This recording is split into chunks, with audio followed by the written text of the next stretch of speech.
que era el que tenemos falta analizar y algunos ejemplos, vamos a ver brevemente el estudio de la viga elástica porque en nuestras soluciones vamos a ver problemas comparables a este, nada más que en una placa. Es decir, nosotros tenemos esta placa y acá tenemos esta viga.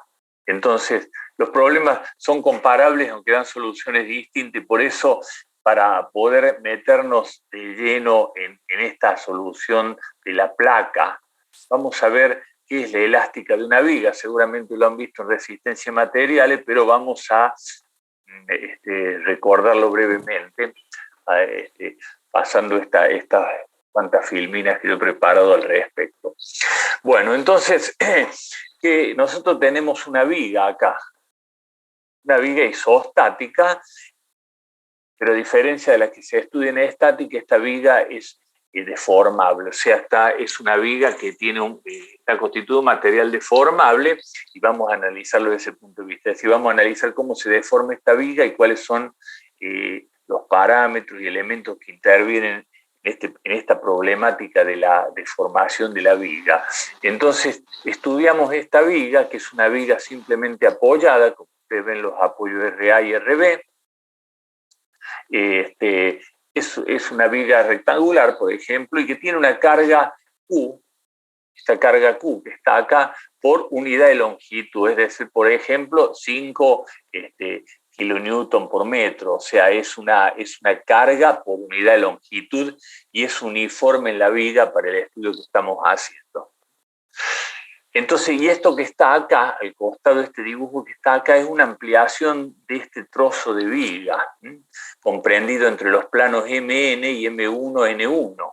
Es decir, es un segmento de esa viga, acá, que está entre estos dos planos, como ustedes ven, acá dice MN y dice M1N1.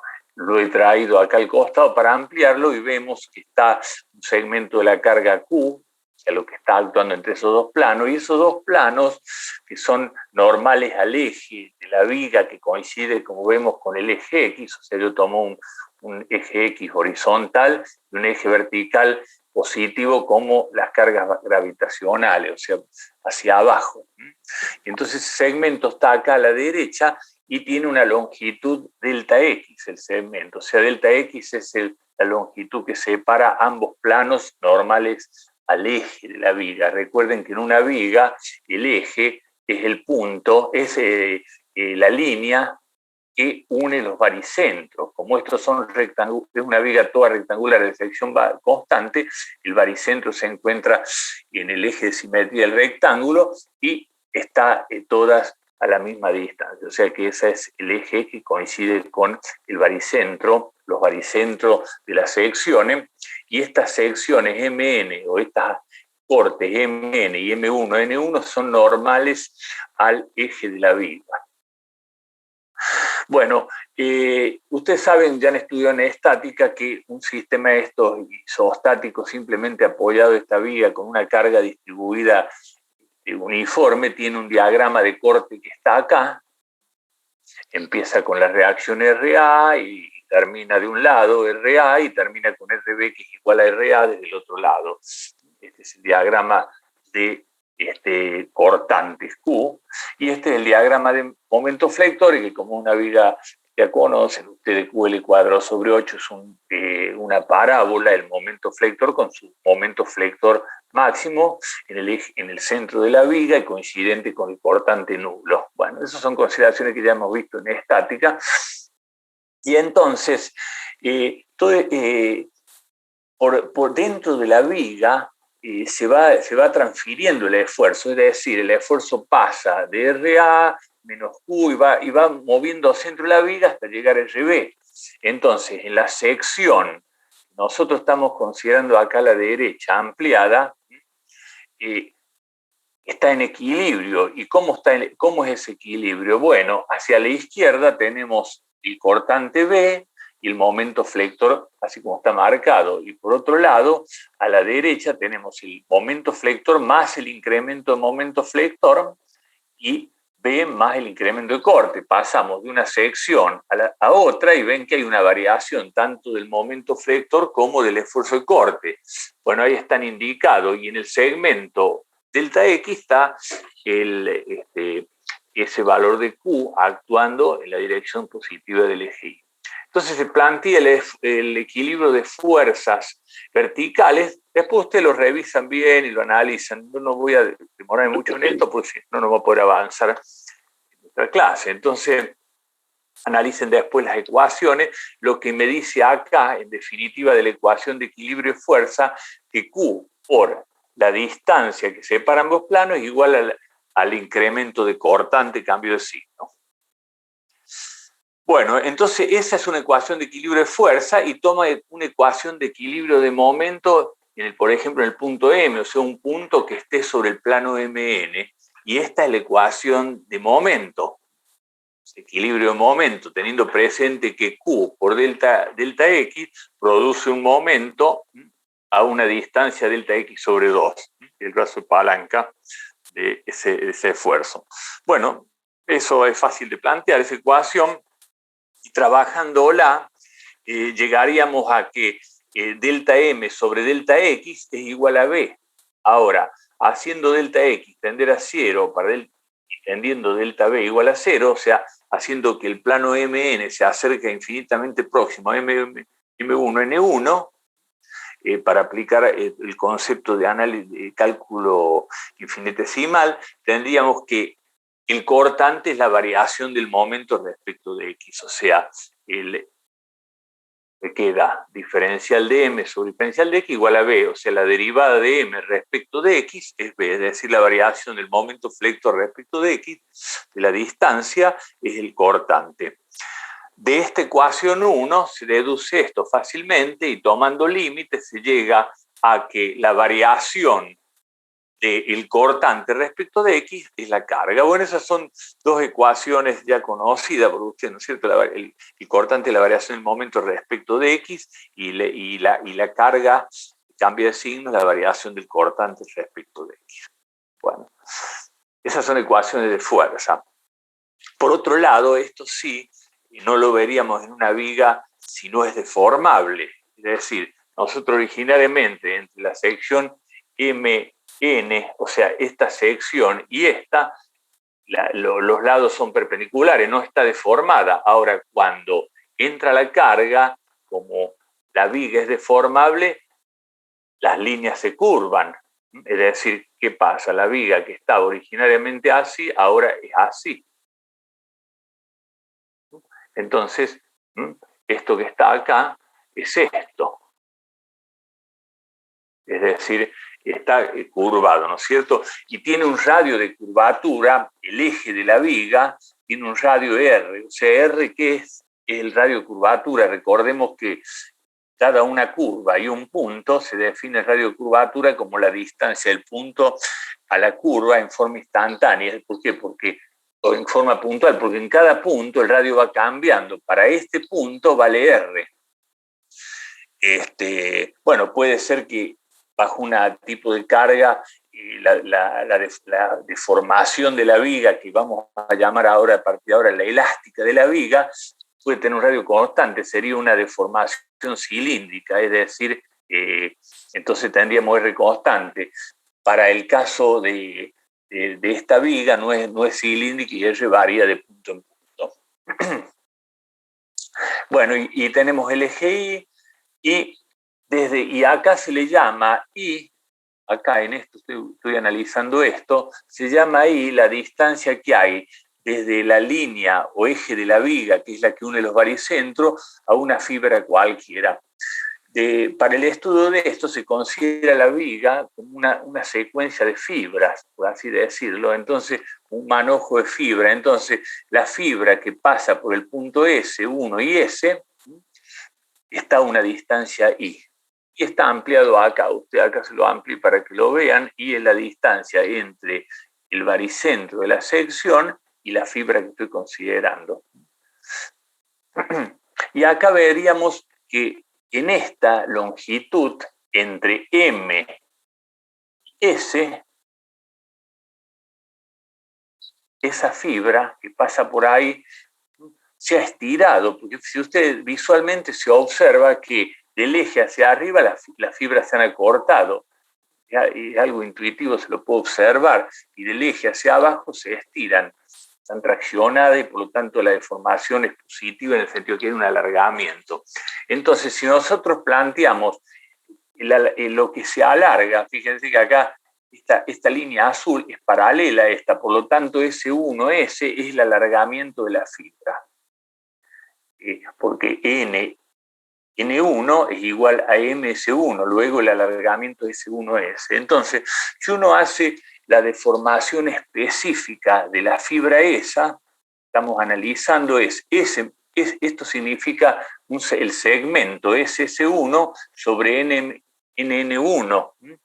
Es decir, la longitud original es la que tiene en el eje, porque es una fibra que no se ha deformado, y la deformación específica de la fibra considerada es el cociente entre lo que se deformó y la longitud inicial, porque es el concepto de deformación específica, ¿cierto? Ahora bien, por otro lado, geométricamente se ve acá que, por otro lado, SS1 es ahí como esta distancia NN1 es a R. Es una cuestión de triángulo, ¿no es cierto? Es decir, hay una similitud entre esto y este triángulo, que es la proporcional del triángulo, de lo cual deduce que la deformación específica de la fibra, esta que está acá, es I sobre R. Es decir, es la distancia desde el baricentro a la fibra considerada dividido el radio de curvatura. Esa es una deformación longitudinal. Ahora, ¿qué pasa? Si usted analiza la viga, esta que está acá, que lo tengo dibujada a la derecha, la voy a borrar, la voy a volver a dibujar, se deforma así. Y dijimos que las secciones de abajo se alargan y las de arriba se acortan. Transversalmente ocurre lo inverso. ¿Por qué? Porque si acá se alargó la fibra, transversalmente la sección que era rectangular se acorta por la dilatación transversal, es decir, como las fibras debajo del eje neutro están traccionadas, la dilatación transversal es una contracción, y arriba, como está comprimido en la sección superior, hay un alargamiento, entonces la sección nueva queda algo, exagerando, queda algo así, es decir, abajo se acorta y arriba se alarga.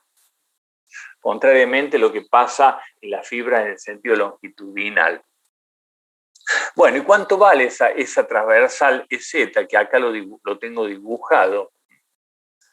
Bueno, conceptualmente se hace lo mismo, la distancia a la fibra I y el valor K1K, que es lo que se acortó abajo, y me dice que EZ, que es la dilatación transversal específica, ya sabemos que es mu, por eso X, cambia de signo porque la dilatación es longitudinal de tracción abajo, es de contracción en el sentido transversal, entonces cambia el signo, es un acortamiento, y reemplazando epsilon X por esto, obtenemos que la dilatación transversal específica es menos mu por I sobre R. Bueno, y acá se puede deducir también un radio de curvatura transversal, es decir, fíjense acá cómo se ha deformado esta viga transversalmente, admite un radio de curvatura transversal, y ese radio de curvatura se lo deduce con esas mismas ecuaciones y me dice que Z, que es la deformación específica transversal, es menos I por R grande, que es el radio de curvatura transversal. Y bueno, deduciendo de acá esto, en definitiva, cambiando. Sí. Yo no llegué, entonces, por ejemplo, en la filmina que estaba recién, Sí. El gráfico que estaba a la derecha, S1 sería la posición. Pero le pongo la filmina. Claro. En esta usted dice, esta. La de la derecha que está arriba. Yo sí, que está, acá. Sí. O sea, S1 sería como la ubicación. S1 es la deformación de la fibra. Mira, si uno tiene esta viga que está deformada acá, ¿no es cierto? Si una cosa que se deforma así, intuitivamente se observa que las fibras de abajo se han alargado y las de arriba se han acortado, ¿verdad? Entonces, S1S es lo que se alargó respecto de la longitud inicial, que es la del centro. O sea, en el centro, como ni se alargó ni se acortó, mantiene la longitud inicial. Y S1 sería lo que se alargó respecto de la longitud inicial, que es N1. Entonces, S1S es lo que se alargó. Y si lo dividís por la longitud inicial, te da la deformación específica. Mírenlo tranquilo, después a esto lo podemos consultar, porque no quiero detenerme mucho en esto, porque la clase quiero ir a los polinomios. Simplemente son deducciones que están en los libros de resistencia y materiales, lo pueden ver ahí. Lo quiero dar para que cuando hablemos de la placa, yo diga deformación específica longitudinal y ustedes tengan una idea de qué es, pero no me quiero detener mucho con esto. Esto es una deducción que está en resistencia y materiales y que se las dejo para que la vean, y si tienen alguna duda acá, con todo gusto se lo repito vuelta, pero quiero pasar porque no me quiero detener mucho con esto, no es el fin de la clase. Bueno, y entonces en definitiva lo que va a marcar es que el radio de curvatura transversal, que es esa deformación que tiene la viga, que de pasar de ser rectangular pasa a una forma de este tipo, exagerando, ¿no es cierto? Así. Entonces, exagerando, es como que tiene un radio de curvatura R hacia abajo, y bueno, y ese radio está relacionado con el radio de curvatura longitudinal a través de la constante. Bueno, eso es un detalle.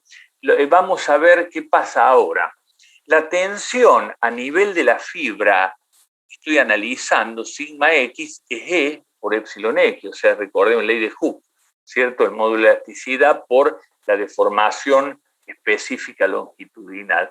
Reemplazando I sobre R por E, me queda esto.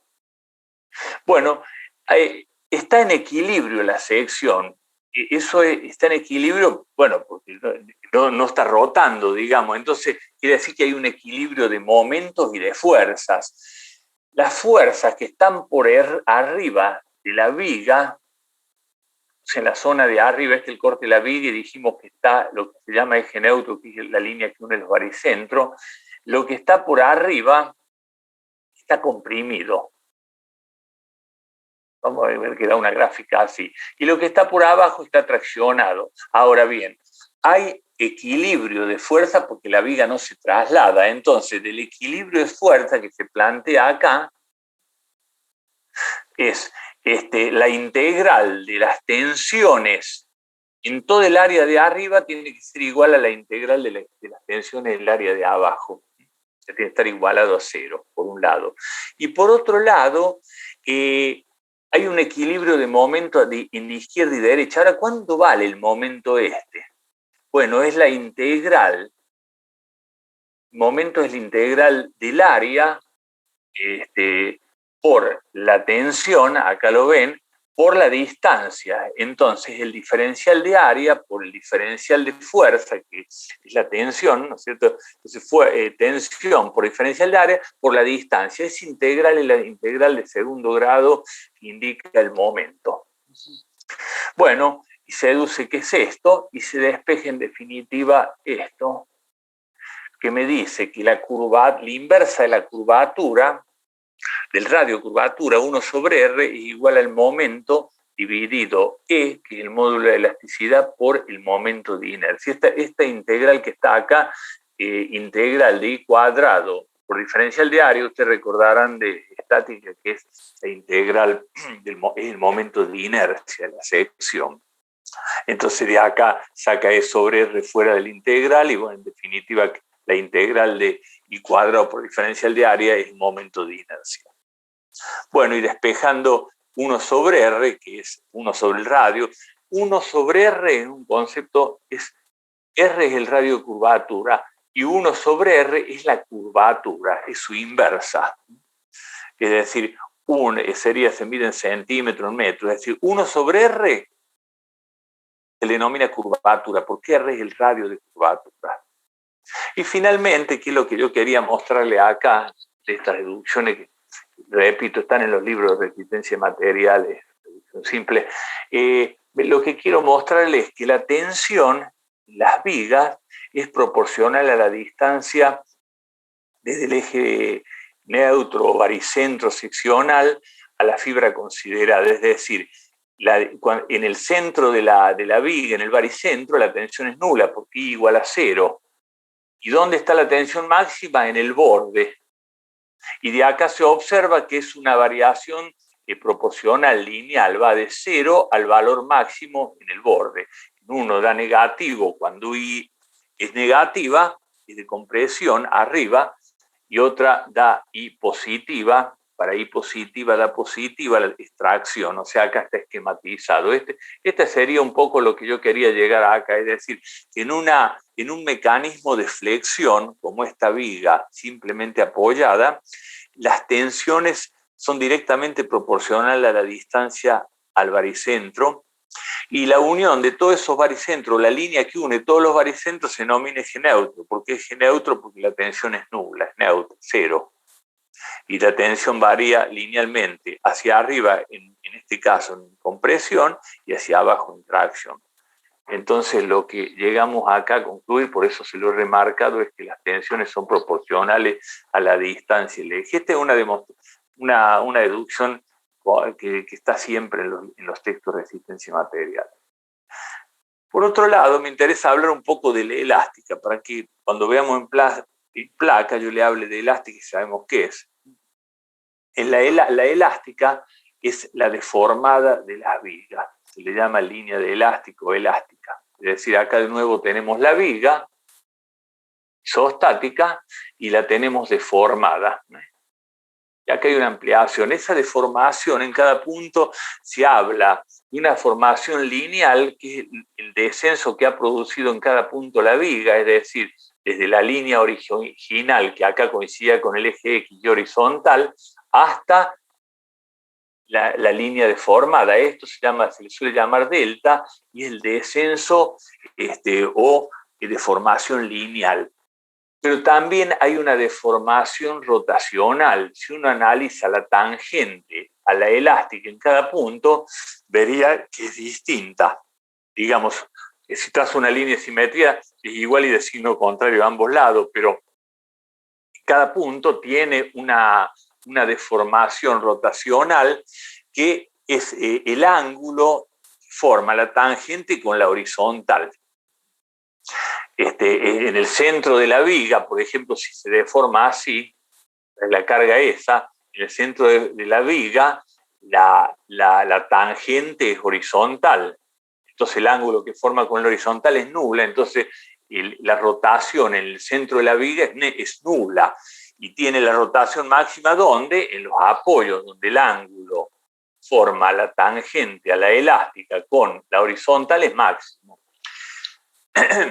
Entre dos puntos, específicamente entre dos puntos cualquiera, el diferencial de θ que está indicado ahí es la diferencia de ángulo entre el punto 1 y el punto 2. En el punto 2 tenemos un ángulo respecto al horizontal, el punto 1 tenemos un ángulo respecto al horizontal, el punto 2 tenemos otro. La diferencia entre esos dos ángulos respecto al horizontal es el diferencial de θ, o es el ángulo diferencial de rotación entre ambos. Y acá estaría la ampliación, ¿ves? Fíjense, el ángulo entre ambos es este mismo ángulo, porque son perpendiculares los lados, es decir, el diferencial de ángulo entre los dos puntos, 1 y 2, es igual al ángulo al centro. Miren un poquito, ¿eh? Y bueno, y acá lo que analiza es, se analiza la curvatura y su tangente en dos secciones cercanas, o sea, muy cercanas, separado por un diferencial de X, es decir, una sección que está acá y otra muy cercana cuya distancia es un diferencial de X, directamente cercana. Y en ese caso, si ustedes lo ven acá, debemos decir que las deformaciones de las vigas son pequeñas respecto a su longitud, es decir, por ejemplo, una viga de hormigón armado que tiene 6 metros, por ahí se deforma 1 centímetro. Quiere decir que prácticamente la elástica es imperceptible y el diferencial de X es entonces aproximadamente igual al diferencial de S, que es la longitud medida sobre la curva, aproximadamente iguales. Bueno, de este esquema que tenemos ahí vemos que el diferencial de S es R, que es el radio de curvatura, por el diferencial de θ, ¿cierto? Ustedes saben que el diferencial de arco es igual al radio por el diferencial del ángulo barrido. Es decir, diferencial de S igual a R por diferencial de θ. Y hemos visto, por otro lado, hace un ratito, que la curvatura, que es la inversa del radio, es directamente proporcional al momento y inversamente proporcional al valor E y Z. ¿Qué es IZ? Es la rigidez flexional. Está constituido por el producto del módulo el módulo de Young's o módulo longitudinal de elasticidad del material por el momento de inercia seccional, que por ejemplo para las secciones rectangulares de ancho B y alto H será B, por ejemplo, BH cubo sobre 12. Entonces, fíjense, a mayor momento de inercia, mayor rigidez flexional y menos curvatura, o sea, menos se deforma. Por eso esto es un valor que caracteriza a las vigas y que me dice que mientras más grande es la rigidez flexional, menos se va a deformar la viga. Es decir, no se va a deformar una viga que es así, se va a deformar mucho menos que una viga que está puesta así. ¿Por qué? Porque el momento de inercia es mucho más grande. Entonces, es importante el concepto de rigidez friccional porque está directamente involucrado en la elástica de la viga y en la deformación. El radio de curvatura, su inversa, que es la curvatura, es inversamente proporcional a la rigidez friccional y, por supuesto, directamente proporcional al momento flector aplicado. Bueno, de acá, de este deducimos que el radio de curvatura, la inversa radio de curvatura o la llamada curvatura es igual a la derivada de θ respecto de S. Y los signos me dice que para un incremento positivo de diferencial de S, porque el X es positivo hacia la derecha, el ángulo se va achicando. Es decir, fíjense, dijimos que en el apoyo el ángulo es máximo y se va achicando a medida que crece X. Para mayor diferencia, aumento X, disminuye el ángulo. Por eso el signo es contrario. Entonces acá se lo puse. La curvatura positiva es para un incremento negativo del ángulo. Es con un incremento negativo del ángulo. Bueno, considera deformaciones pequeñas. Yo ya dije, el diferencial de S es aproximadamente igual al diferencial de X y el ángulo θ es igual a la tangente, igual al seno o igual a la razón incremental diferencial Y sobre diferencial de X. Es decir, para ángulos pequeños, la tangente es igual al seno y es igual al cociente incremental diferencial Y sobre diferencial X y igual al ángulo en radianes. Sabemos eso. Y eso es importante, digamos, esta es una consideración que se hace para vigas de pequeñas deformaciones y que es lo que se ve en resistencia material y que es una simplificación de la ecuación general que no considera esto. Esto es en las vigas comunes, esto es válido, pero no en vigas muy deformables o de canto muy alto, es decir, esta ya no sería válido. Por eso, esta deducción que estoy haciendo acá es para resistencia y materiales, donde las vigas que trabajamos se puede hacer esta consideración. Entonces, teniendo en presente esto que está acá, deduce la ecuación de la elástica. Estos son pasos todos conocidos acá, reemplazos que hacemos de lo que acabamos de ver, y nos queda en definitiva esto que está acá, que es la ecuación de la elástica, la ecuación diferencial de la elástica. Es decir, la derivada E y Z por la derivada segunda de Y respecto de X dos veces es igual a menos M. Es la ecuación de la elástica. Esa ecuación de la elástica está deducida teniendo presente esto. Es la deducción que se hace en resistencia a materia, se tiene presente porque si no, la deducción es más compleja y la ecuación diferencial queda de otra forma más compleja. Es decir, para vigas esbeltas, donde son muy deformables, no se puede hacer esta consideración y por lo tanto la ecuación de la elástica es esta que está acá abajo. Está acá deducida, es más compleja. La que se usa en resistencia a materiales es esta deducción y es la que voy a usar acá para hacer las últimas filminas que me quedan. Bueno, acá tengo planteado la viga simplemente apoyada donde RA igual a RB igual a Q por L sobre 2, ¿cierto? Estática. El esfuerzo de corte es la ecuación del esfuerzo de corte y la ecuación de momento. Eso lo saben hacer, usted ya saca la ecuación de momento. Bueno, o la de momento se la puede expresar así también. Si yo aplicara para el centro del tramo, me daría el momento QL cuadrado sobre 8. Estas son las ecuaciones de corte y momento en función de X, para todo punto a una distancia eje, X desde la reacción A. Son las ecuaciones de momento. Bueno, acá las volvemos a tener. Y entonces, en la ecuación diferencial, tiene para vigas no esbelta, que era esta que acabábamos de ver, que citaba recién, reemplazo M por la ecuación del momento. Reemplazo acá M, ¿cierto? Y me queda esto. Bueno, esta es la ecuación diferencial para esta viga, que yo tengo que resolver esta ecuación diferencial. Resolviendo esta ecuación diferencial, yo tengo la elástica. ¿Por qué? Porque, ¿qué es la elástica? Es Y en función de X.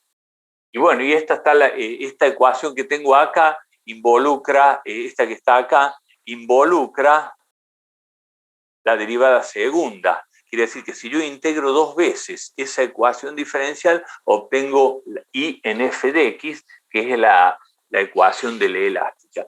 La primera integral da las rotaciones. La integral, esta que está acá, diferencial, si yo la integro dos veces me da la elástica. Si la integro la primera vez me da las rotaciones. Entonces lo que hace acá es hacer la primera integral, y obtengo esta ecuación. Como es una integral indefinida, tiene una constante de integración C1 que tengo que encontrar. Y eso se lo va a hacer con las condiciones de borde, de contorno, que son puntos conocidos donde conozco o la rotación o la deformación. Yo sé que para X L sobre 2, yo les había dicho que para esta viga específicamente la rotación es nula.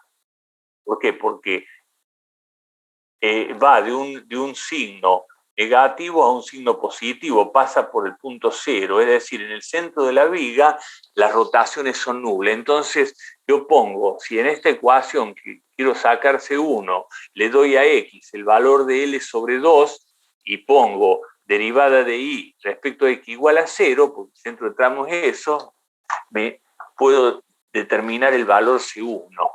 Despejo el valor C1, lo incorporo en la ecuación y esta es la ecuación de rotaciones.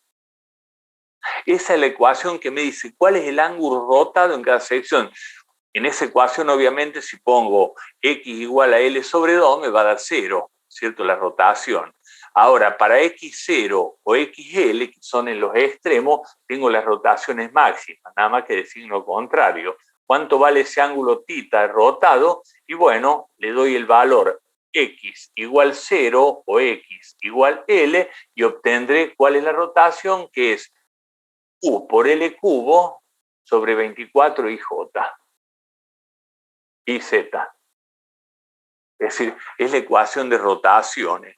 Si yo esa ecuación de rotaciones la vuelvo a integrar, voy a sacar la ecuación de la elástica, que es la curva, esta, Y en función de X, o sea, cuánto vale Y para cada valor de X. Bueno, hago la integración y me aparece la constante de integración C2 y voy a tomar como condición de borde que para X igual 0 o X igual L, y es igual a 0, porque ahí está el apoyo que es rígido, donde está RA y RB, y ese punto no sufre desplazamiento por la definición misma de ese tipo de vínculo. Entonces, si hago eso, obtendría que C2 es igual a 0.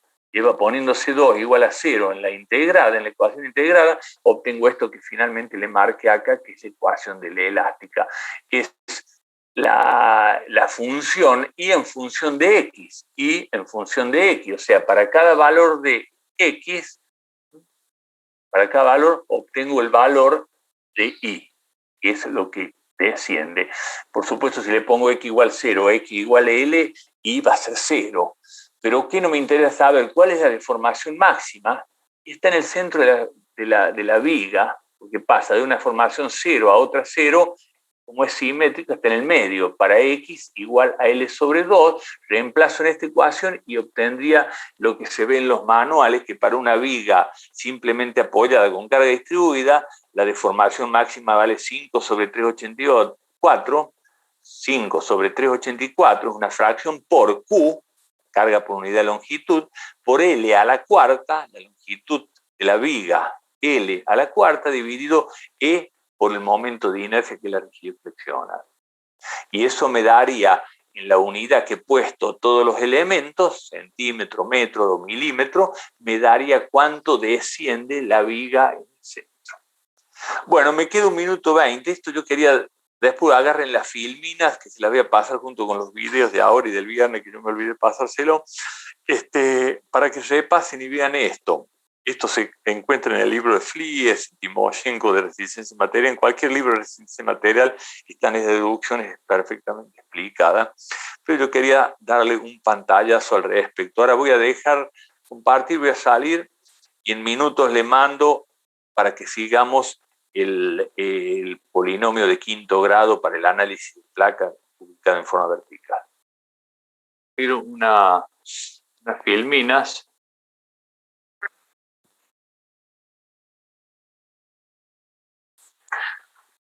¿Se ve bien ahí las filminas estas? Bueno. Continuamos entonces.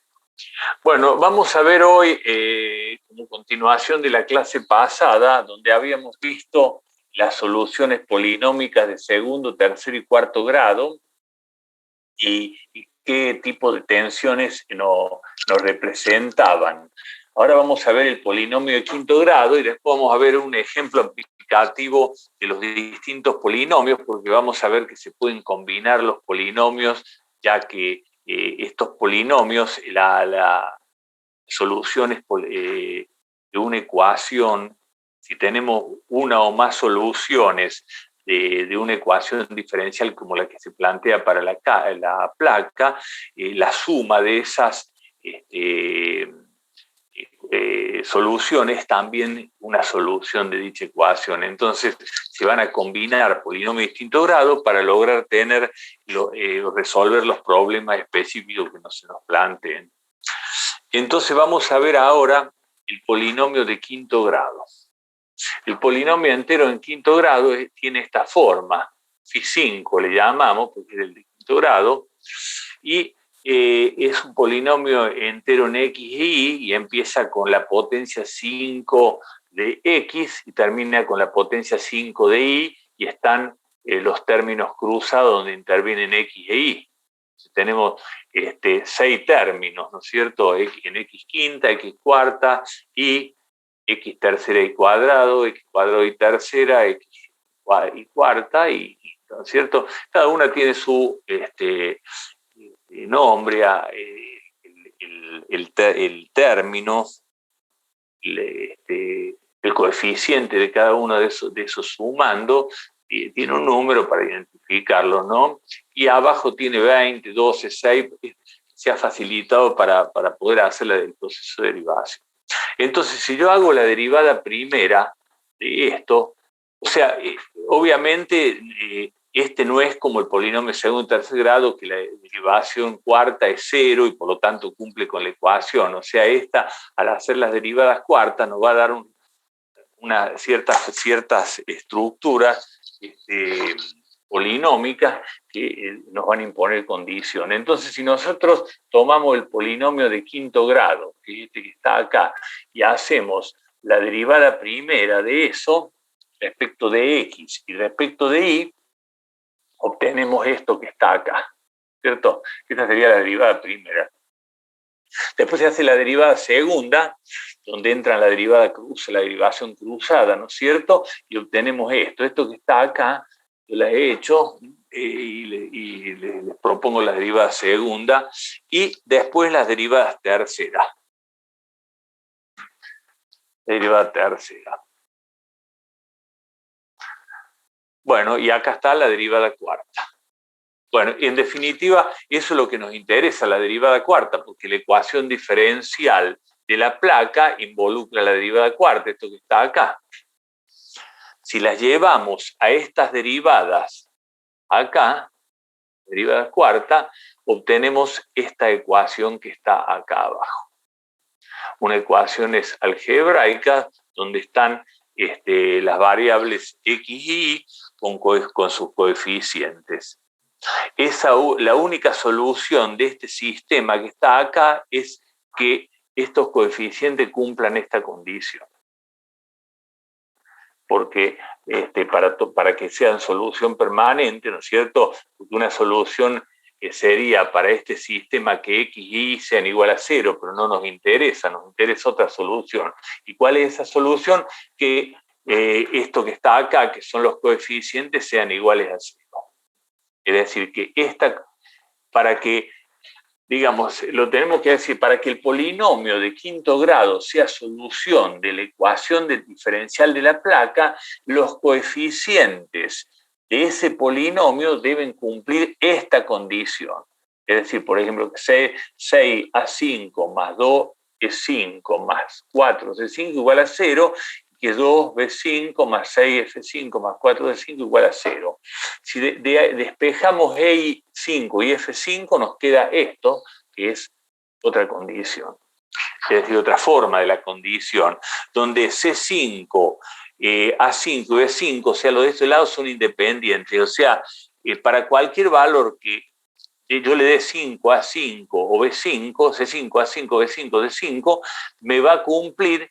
Si cumple, aplico esta ecuación de término de 5 y F5, eso es un polinomio que tiene esa constitución de los coeficientes, va a ser solución. O sea que esta sería la condición para que el polinomio de quinto grado sea solución de esta ecuación. Es decir, que hay una relación entre A5, B5, C5 y D5, de acuerdo a esta formulación. Entonces, si yo llevo a E5 y F5 al polinomio, me queda de esta forma. O sea, ya ahora con esta condición el polinomio me queda de otra forma. ¿Y qué necesitamos del polinomio? Las derivadas segundas, ya las habíamos hecho en la filmina anterior. ¿Por qué? Porque la derivada segunda de phi5 respecto de y dos veces es tensión en x, derivada segunda de phi5 respecto de x dos veces sigma y tau xy es la derivada segunda de phi5 respecto de x respecto de y. Donde vemos que E5 y F5 son constantes independientes, son dependientes y que dependen de los otros coeficientes. Entonces, reemplazando, nos queda directamente, acá tengo F5 y E5, lo reemplazo por esta ecuación y así me quedan las tensiones en términos independientes. Ya no está E5 y F5, sino que están los coeficientes todos independientes. Para cualquier valor que yo le dé C5, D5, C5, cualquiera de ellos que está acá, esta ecuación son soluciones y estas son las tensiones. Entonces, en definitiva, el polinomio de quinto grado con este condicionamiento me lleva a este estado de tensión, donde A5, B5, C5 y D5 son independientes y pueden tomar cualquier valor. Acá se lo puse limpio, entonces, acá está el polinomio y acá está el polinomio en términos de constante ¿cómo es? Coeficientes independientes, y como son arbitrarios, ya sea A5, B5, C5, D5, son arbitrarios, yo puedo tomar todos iguales a 0, excepto D5. Excepto D5. Entonces, las tensiones tendrán estas ecuaciones. Fíjense que D5 es el único que es distinto de 0, entonces me queda así. Y entonces este polinomio de quinto grado, con todas las coeficientes igual a 0, excepto de D5, tiene esto de estado tensional que lo representamos acá gráficamente. La tensión en I, que es esta que está acá, es de 5 I cubo sobre 3, es una tensión de este tipo, fíjense. Y abajo es esta. O sea, ¿por qué? Porque como está el cubo, el signo es el mismo valor, tiene en ambos casos, va a ser descendente la tensión sigma I. Y en X tenemos esta ecuación, está acá, que es esta. Es una tensión en X variable, en I variable de 0 a máximo en los extremos, con una forma media rara, no es lineal, y aparte varía según el plano X, a diferencia del polinomio cuarto grado, donde nosotros teníamos constante para todos los planos X, acá fíjense en la ecuación, no solo varía la tensión sigma en X respecto de Y, sino también respecto de X. Entonces, o sea, no solo varía, porque si ustedes analizan el de cuarto grado, van a ver cuando los comparen, que varían en Y, pero no en X. A diferencia de ese, el de quinto grado tiene variación en X, da un término de tensión sigma X más complejo, ¿no? Porque no solo varía de 0 al máximo en Y, sino que también varía en los distintos planos de X, porque acá está X, ahí, cuadrúpeda X.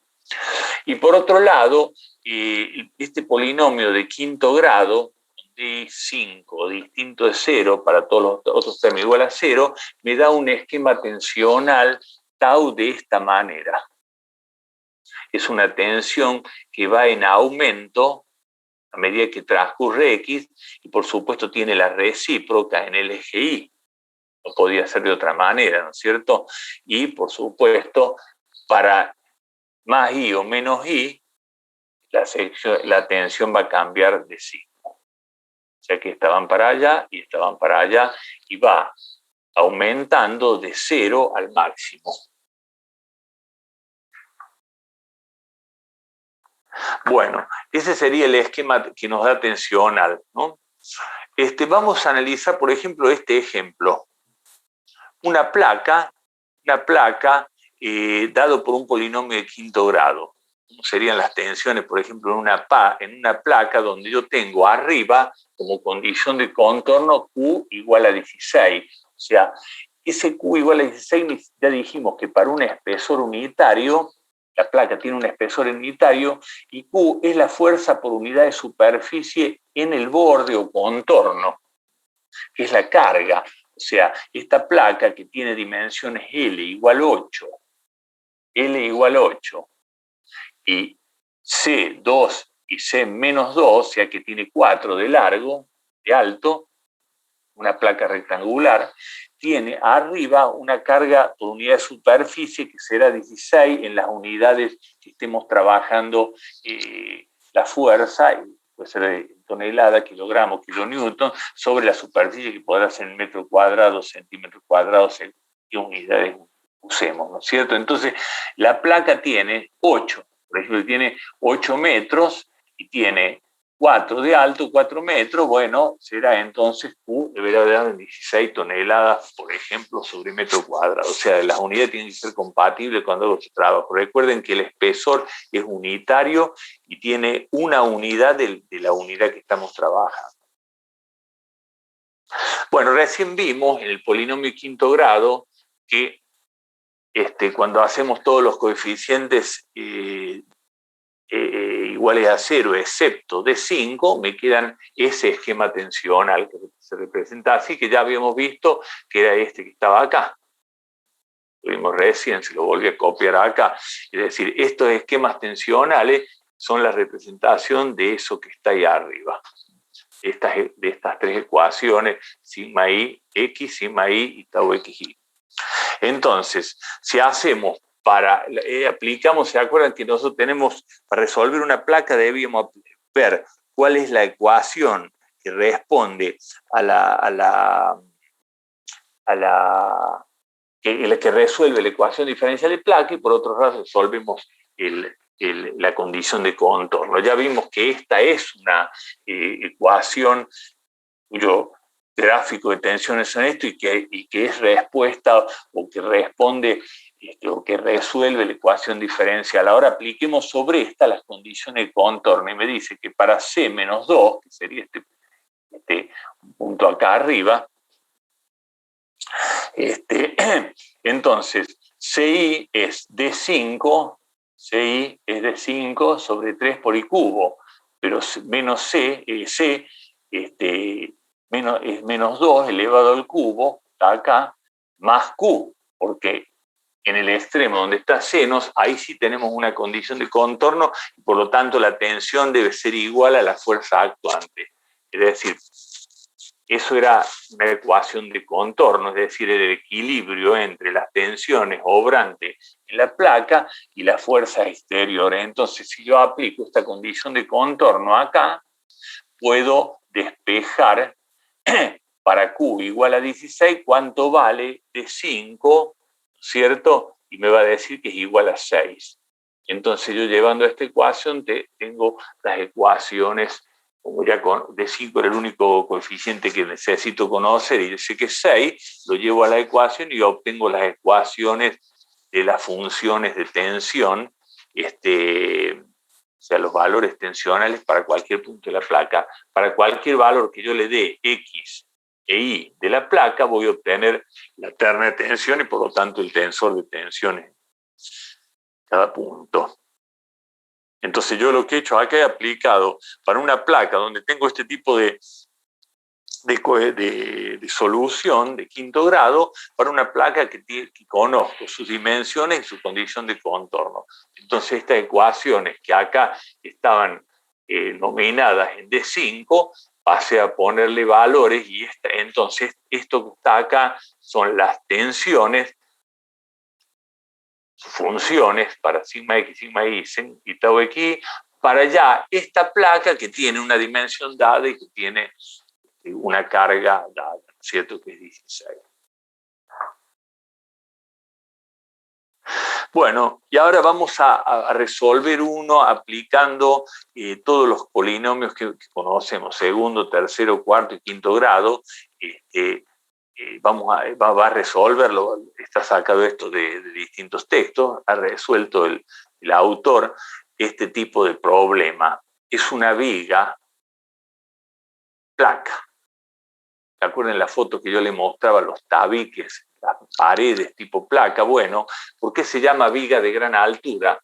Bueno, porque tiene una relación entre esto y esto, que entre la longitud y el alto, que la hace denominada viga de gran altura o placa. Es una placa. Fíjense, acá yo tengo la placa y la viga.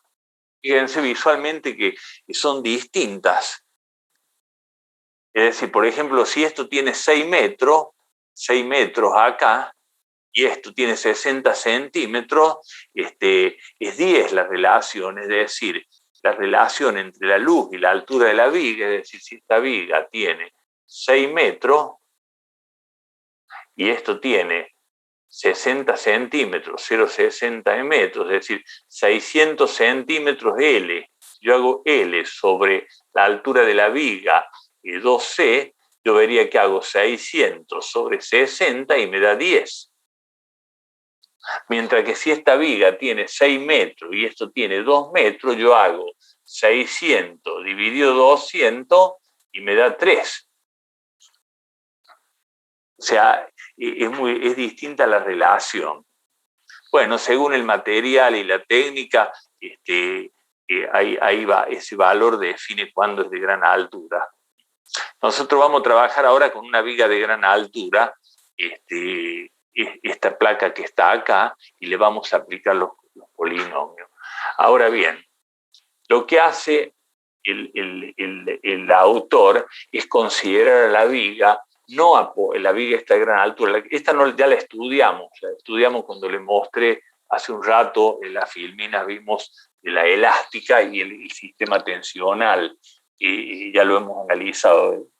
Si ustedes quieren recordar, lo remito al PowerPoint que vimos hace un rato. Ahora ya no me interesa resolver esta, ya la resolvimos por existencia material, sino esta quiero resolver, que no responde exactamente a las ecuaciones de resistencia materiales para las vigas llamadas esbeltas. No esta, sino que viga de gran altura. La única consideración que hace es que esa viga no está apoyada acá, sino que está tomada con una fuerza tangencial acá. Desde el punto de vista de la viga prácticamente lo mismo. ¿Por qué? Porque la diferencia es el problema en el apoyo y las tensiones que se generan, las concentraciones de tensiones en el apoyo, pero en secciones que están un poquito alejadas al apoyo, ya el esquema tensional es el mismo. Es decir, que para nosotros la viga esta, puesta con este tipo de apoyo, funciona prácticamente lo mismo de esta manera, pero tiene una resolución más fácil. La solución viene a través de esta consideración para poder resolver esta viga de gran altura. Entonces, la consideración que hace el autor de esto es reemplazar un esquema de reacciones de ese tipo por reacciones tangenciales, como si yo la agarro con las manos hacia los costados, digamos, la sostengo tangencialmente por fricción. Es lo mismo que considerar de esta manera, en vez de considerar una reacción acá, considerar pequeñas reacciones en el borde. Yo acá se lo dibujé, ¿ves? Para que se lo vea mejor, cómo es un sistema vincular de este tipo, se reemplaza por todos vínculos pequeños, vínculo por unidad de longitud, que da reacciones todas chiquitas. Toda esta suma de reacciones es lo mismo que la reacción RA. Es decir, que RA es la sumatoria de todas esas delta RA, que podemos decir que están generadas en los bordes a través de una fuerza tangencial. Parece la consideración que va a hacer el autor para resolver esto utilizando los polinomios y la resolución polinómica.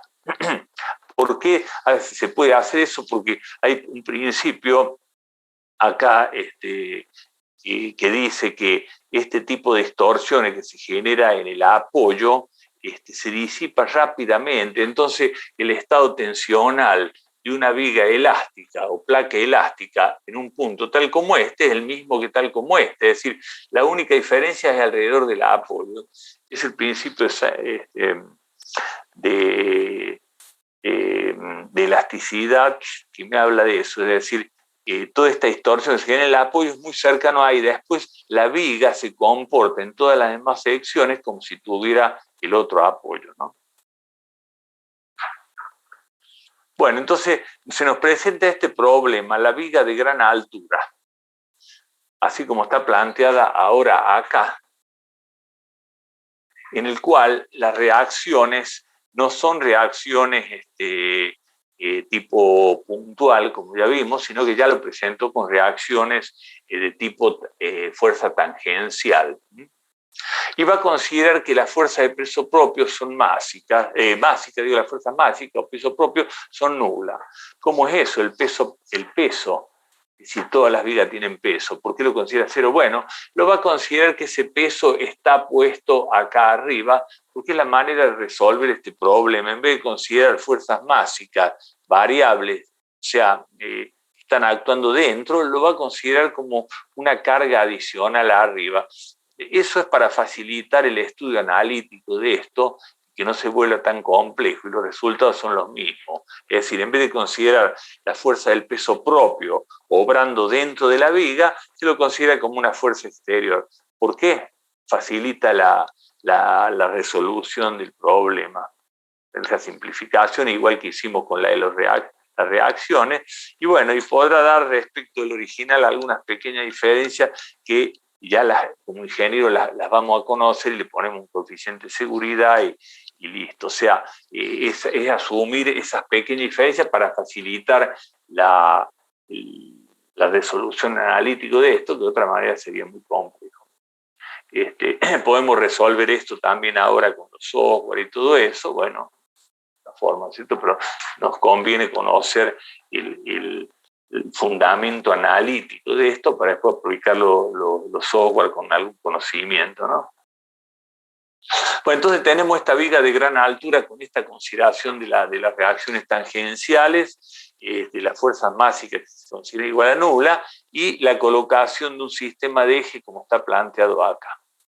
Conviene así. Y entonces la longitud total de la viga es 2L y la altura total es 2C. ¿Y cuáles son las condiciones de contorno de esta viga? Porque eso lo vamos a necesitar. Entonces ya planteamos las condiciones de contorno. Nos dice que tau xi, 0 para i igual más c y menos c. O sea que en las caras exteriores longitudinales no hay tensiones tangenciales. No hay tensiones tangenciales. No hay tensiones tangenciales. ¿Qué significa eso? Bueno, y que no hay fuerzas exteriores, y efectivamente sobre la cara superior y en la cara inferior no hay fuerzas, porque para una condición de contorno distinta sería que si acá hubiera fuerzas tangenciales. Como no las hay, podemos decir que la condición de contorno es tau xi igual a 0 para i igual más c y menos c, tanto en la cara inferior como en la superior. Por otro lado, sigma i para más c igual a 0, o sea, no hay cargas acá, sigma i abajo. Sí las hay arriba sí, sigma x menos q para c igual a menos c, para i igual a menos c. Entonces, condición de contorno para tensión tangencial abajo y arriba nula, y sigma i es nula para i igual a c, o sea, en la parte inferior, y es positivo para abajo, y en la parte negativa del i, en menos c, sigma i es igual a menos q, a la carga aplicada. En las caras laterales, bueno, acá hay una condición integral, o sea, la integral de las tensiones tangenciales en todo este borde tiene que dar las reacciones en las caras, o sea, dijimos que si la viga tiene 2L, entonces la reacción acá es Q por L. Por eso esta condición de reacción lateral que se toma por cortante es la integral de la tensión tangencial desde C a menos C. Y debe ser igual a más menos Q por L. Por otro lado, en las caras exteriores horizontales no hay fuerza horizontales, o sea, acá no hay ninguna fuerza así. Por lo tanto, la tensión, la integral de la tensión en X debe ser igual a 0. Es decir, si las hay, podría haberlo, ¿no es cierto? Una condición es que su integral, o sea, sumatoria igual a 0. Y por otro lado, no hay momentos aplicados, o sea, la integral de esas tensiones que hubiese acá, por la distancia, por el área y la distancia al baricentro, me da un momento, y ahí no hay momento, por lo tanto, la integral de sigma x por i por diferencial de i me indica de que no debe haber momentos. Entonces, al no haber momentos, es una condición de contorno en la cara lateral que la integral de sigma x por i por diferencial de i es igual a 0. O sea que entonces tenemos las condiciones sobre los bordes longitudinales y las condiciones sobre las caras laterales. Son 6 condiciones que vamos a necesitar para resolver este problema. Bueno, entonces, para trabajar esto se toma como base el polinomio de quinto grado que estuvimos analizando, que era el polinomio donde todos los términos eran nulos excepto de 5 y que nos daba este estado de tensión. Ya lo acabamos de ver en unas filminas atrás. O sea, el polinomio de quinto grado vamos a utilizar, pero no cualquier polinomio de quinto grado, sino aquel que tiene todos sus coeficientes igual a 0 excepto de 5. Y las tensiones son estas. Ahora bien, ese polinomio me indica que tengo tensiones en I arriba y abajo. Si yo le doy ahí el valor C o menos C, habría tensiones, pero resulta que abajo yo no tengo, por condición de contorno, fuerzas aplicadas. Pero ¿qué pasa? Acá aplicamos este concepto de adicionar otro polinomio. Le va a adicionar uno de segundo grado de esta manera como está indicada acá. Fíjense, el de quinto grado me daría esto. Pero si yo le sumo este de segundo grado que tiene este estado, este se anularía con esto. Y bueno, y arriba me daría una suma de dos tensiones. Entonces, la solución de un sistema en el cual la condición de contorno me tiene con un valor Q en la cara longitudinal superior y 0 en la inferior, se da por la suma de un polinomio de quinto grado al cual se le adiciona uno de segundo grado. Es decir, que sigma i será D5 sobre 3 por I cubo más el valor de A2. Hay que determinar esos valores con las condiciones de contorno. Pero este tipo de sumar dos polinomios me está resolviendo el problema. Es un polinomio de segundo grado que tiene todas sus coeficientes igual a 0 excepto a 2 y me daría esta solución.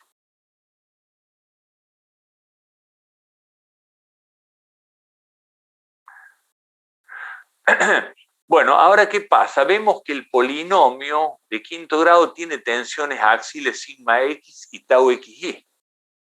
Aparte de las tensiones sigma y que ya las resolvimos con la suma del polinomio de segundo grado. Tiene esto, valor. Ahora, ¿qué pasa? Abajo yo no tengo tensiones, en esta yo no tengo tensiones tangenciales, tengo que anularla porque el polinomio de quinto grado me dice que tengo tensiones tangenciales abajo. Tengo que anular esto. Bueno, para anular las tensiones tangenciales inferiores, que son variables, con X, acá lo pongo ahí, dice, son variables con X, sumaremos la solución de un polinomio de tercer grado con B3 distinta de 0. Entonces, sumándole eso, anulo las tensiones en la cara superior e inferior. Y me queda ahora el polinomio que me está quedando ahora, uno de quinto grado, el de segundo grado que había puesto antes y ahora uno de tercero. Este es el polinomio que estoy empezando a vislumbrar como solución de este problema, o sea, la suma de un polinomio de quinto grado con uno de segundo grado con uno de tercer grado. Porque el de tercer grado lo que me hace es aportar tensiones tangenciales que anulan las que me da el de quinto grado, que yo no las necesito. Entonces nuestro polinomio nos está quedando una solución de quinto grado más una solución de tercero más una de segundo. Y las tensiones ahora están quedando así, la suma de los tres. Bueno, y ahora que ya tengo eso, voy a aplicar las condiciones de contorno sobre este sistema tensional para resolver qué. Y necesito saber todas estas constantes, D5, B3, y D5 y A2. Debo conocer eso. Yo hasta ahora sé que la solución es la suma de esos tres polinomios, pero guarda, cada una me aportó algún coeficiente y debo resolverlo. Bueno, dice, aplicando las condiciones de contorno para las caras longitudinales, tau xy 0 para i igual a más c y menos c. Sigma i igual 0 para i igual a más c. Sigma i igual menos q para i igual a menos c. Y aplica esas condiciones. Entonces voy a aplicar estas ecuaciones a estas condiciones y obtengo para cada una de ellas, para las tensiones tangenciales, o sea, para esta obtengo esto. Para I igual C, y obtengo finalmente esto. Para la segunda condición, que es las tensiones obrantes en I, para C igual a más C, iguales a 0, la aplico, hago I igual C, obtengo esta ecuación y deduzco finalmente esto. O sea que ya obtuve esta condición para las tensiones tangenciales, esta para las tensiones longitudinales en I, y la tercera saco en I para la cara superior, aplico para I igual menos C, este valor igual a menos Q, y obtengo esta ecuación. Es decir, he obtenido 3 ecuaciones con las 3 condiciones de contorno. Entonces yo las paso en limpio acá y las tengo acá, a las 3 condiciones. Volví a repetir para que cuando estudien la filmina sepa de qué estamos hablando. Es decir, hemos aplicado estas condiciones de contorno a esta suma de polinomios. Entonces me queda esto que está acá. Bueno, y es un sistema de 3 ecuaciones con 3 incógnitas. A2, B3 y D5. Aplico, soluciono y sé que son esos valores. Y estos valores los llevo a la ecuación de tensión y obtengo acá, fíjense, ya no hay coeficientes, sino que directamente está C, que es un dato, Q, que es un dato, bueno, y una serie de relaciones entre ellas. Entonces, he obtenido la ecuación, las ecuaciones tensionales como suma de 3 polinomios. De 3 polinomios y he obtenido con las condiciones, esas 3 condiciones de contorno, he obtenido los 3 coeficientes. Ahora, ¿qué pasa? La placa tiene, como dice ahí, un ancho unitario. Nosotros sabemos que el momento de inercia para un rectángulo, que sería cortando una placa de forma vertical en un rectángulo que tiene 1 de ancho y una altura que tiene 2c, sabemos que es BH cubo sobre 12. Bueno, B es 1, H es 2c. Aplicando eso me dice que el momento de inercia respecto de este eje es 2/3 de c cubo. 2/3 de c cubo. Reemplazando en las ecuaciones anteriores, que son estas, dándole otra forma, c cubo, 2/3, y acomodando esos valores, me quedan las tensiones en términos del momento de inercia. ¿Ve? Acá están las tensiones.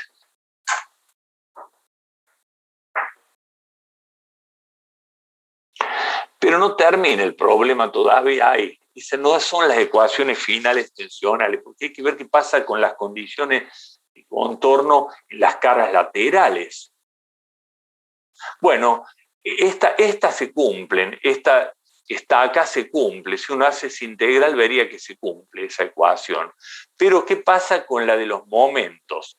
No se cumpliría la de los momentos. Si uno hace la integral de la tensión en X en la cara esta, no se cumpla, dice.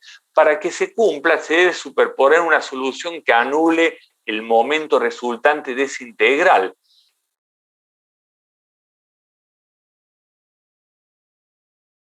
Entonces, con la clase es corto de golpe, me doy cuenta que se acabó el tiempo. Bueno, estábamos entonces que habíamos resuelto sumando un polinomio de quinto grado con uno de tercer grado y uno de segundo grado, habíamos resuelto las tensiones y nos quedaba de esta forma. Habíamos aplicado las condiciones de contorno para los bordes longitudinales y si uno hace estas integrales, veríamos que cumple con esas condiciones. Eso se lo pueden hacer ustedes y verían que cumple con esas condiciones. La que no comprueba es esta. Tenemos que trabajar la de los momentos, porque esa tercera condición para los laterales indica si va a haber o no un momento, y nosotros como condición de borde no tenemos momento. Para que esto se cumple, el autor suma a sigma x otra solución de polinomio de tercer grado, ahora con D3 distinto de 0. Con D3 y me aporta sigma x D3 igual a D3 por I. sigma x igual a 3 por i. Entonces, yo obligo con esta integral, ahora las tensiones con este nuevo polinomio quedan así, y resolviendo el valor de D3, me da esto. Es decir, y ahí con ese valor de D3 y ese nuevo aporte a las tensiones, o sea que habría que sumarle a esa condición acá en sigma x más D3 por I, tengo las ecuaciones tensionales completas. Acá es interesante ver lo siguiente. Las tensiones en X quedarían finalmente así. Esta quedaría la ecuación de tensiones escrita de esa manera, trabajada un poquito, me da eso. Y a propósito lo he puesto con distinto color para indicarle que, fíjense, las tensiones sigma X es una parte que es esta, más esta parte. Bueno, esta parte es una corrección que aparece porque la placa es una placa de gran altura. A medida que la relación largo-alto se hace más grande, esto se hace cada vez más pequeño. Si fuera una viga de este tipo, ¿no es cierto? La teoría de resistencia material, acá se la he desarrollado yo, este es el momento de inercia, estas son las reacciones y este es el momento. Acá queda esta. Y la tensión, según resistencia material, es M sobre I, M sobre el momento de inercia por I. Como el momento flector es esto, que ya lo habíamos deducido también en la otra viga, y me queda esto. Fíjense en la primera parte de esto. Quiere decir que la viga placa, o sea, de gran altura, tiene un sistema tensional que es la suma de una parte que es de la teoría elemental de viga como viga no placa, más una corrección por la viga placa. Porque en las vigas, en la teoría elemental,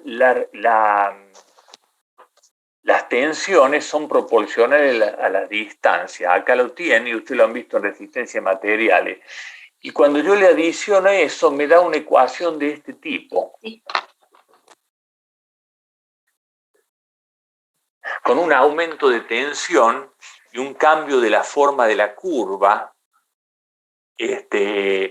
un cambio de la forma de la curva. O sea que lo que estoy haciendo acá es tener la ecuación completa de la placa y bueno, yo se le he puesto cómo queda, cómo se la puede visualizar como una parte de la teoría elemental para una viga no placa más un adicional, un valor de corrección que depende de la relación largo-alto y que es menor mientras el alto las relaciones aumenta. Eso es porque la teoría elemental de las vigas, en la deducción que hace resistencia y materiales, ignora la variación de la tensión en I vertical, que se disipan en la altura. No tiene en cuenta esta deducción que se hace en resistencia y materiales, que es aproximada, pero que funciona bien para la teoría elemental de viga, no funciona exactamente para las vigas placa o vigas tabique, donde se debe tener en cuenta esa variación, porque si usted tenía, fíjese en la placa, empieza con Q y termina en 0, hay dentro una variación de tensiones. Esta corrección cambie tanto la forma del diagrama de tensiones normales en X como los valores. Entonces, no se puede aplicar la teoría elemental de viga para una viga placa y se debe ocupar esta ecuación de tensiones, no esta que está acá, que es la ecuación que se deduce de resistencia material. Bueno, esto va a necesitar un poco por parte de ustedes de meditación y de análisis y ver un poco lo de resistencia material, o sea, requiere estudio esto, más allá de lo que le puedo explicar yo ahora.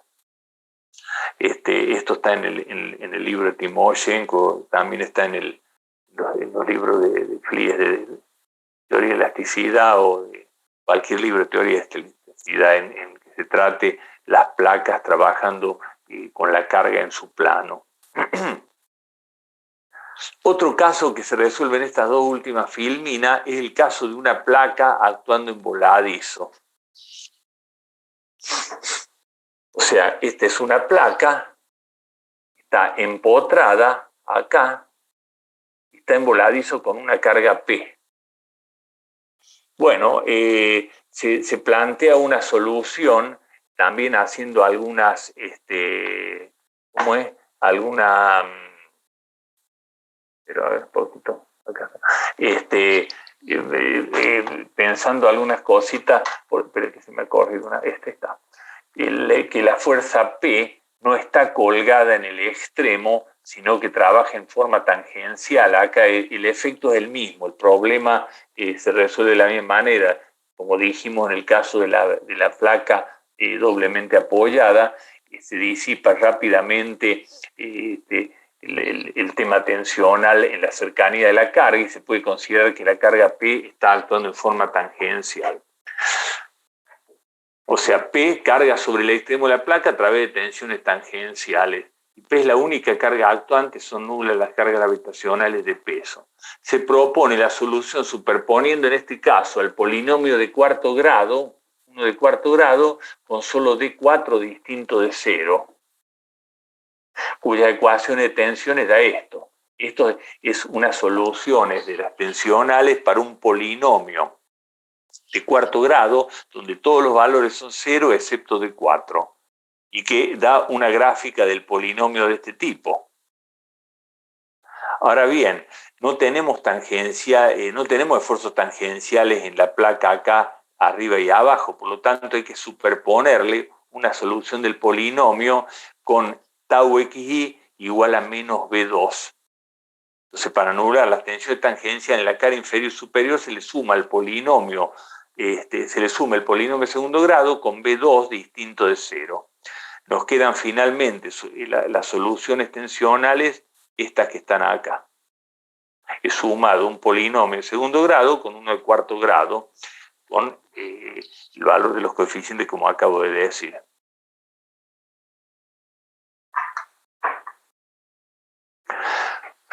Esta es la solución, lo vuelvo a repetir acá. Solución de segundo grado más cuarto grado con ese esquema de tensión.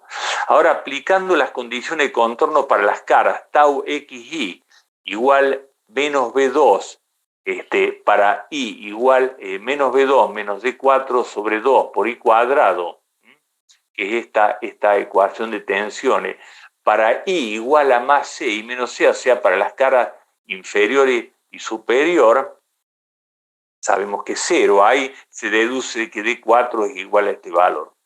Por otro lado, la condición sobre el extremo cargado X igual a 0 es igual a la suma, las tensiones, la integral de las sumas tangenciales acá debe ser igual a P. Se deduce el valor de B2. Sustituyendo tanto D4 como B2, me queda esta solución para el esquema tensional. Sabemos que el momento de inercia es 2/3 de C al cubo, y reemplazando ese valor acá obtenemos esta que serían las ecuaciones tensionales para ese voladizo. La sigma X, sigma Y y tau X. O sea, este caso es más simple la solución y se ha hecho a través de la aplicación de un polinomio de segundo grado y uno de cuarto grado. El de segundo grado se hace para anular las tensiones en la cara superior e inferior, que son iguales a 0. Bueno, esto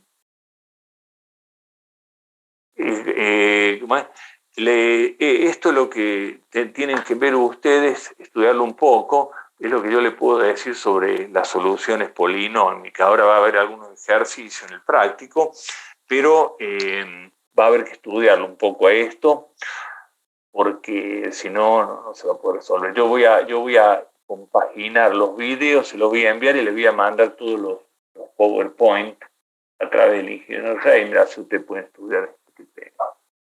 Bueno, dejamos ahí, agradezco su presencia y será hasta la próxima.